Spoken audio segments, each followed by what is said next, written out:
سلام، شما جادوگرین؟ خب معلومه جادوگرم ولی بند و بساط نمیبینی، پس فکر کردی دکترم؟ بله درسته. میخواستم برام یه مسابقه رو پیش بینی کنین. کدوم مسابقه؟ بازی رئال بارسا ال کلاسیکو. میشه 200 تومن. اول کارتتو بکش. اوکی.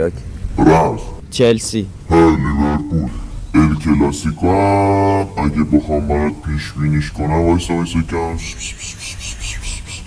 میره پنالتی. پنالتی که نداره، بازی اگه مساوی بشه تموم میشه. حواسم نبودی، لحظه وایسا. رئال میبره. مرسی، ایول، تیم مورد علاقه‌ام. حالا که خوشحال شدی یه 100 تومن دیگه هم بکش. ای به چشم، ایول رئال میبره. میگم یه سوال شخصی هم داشتم، میتونم بپرسم؟ چقدر شخصی؟ نه خیلی شخصی نیست. میخوام ببینم شما چطوری میتونین همه چی رو پیش بینی کنین.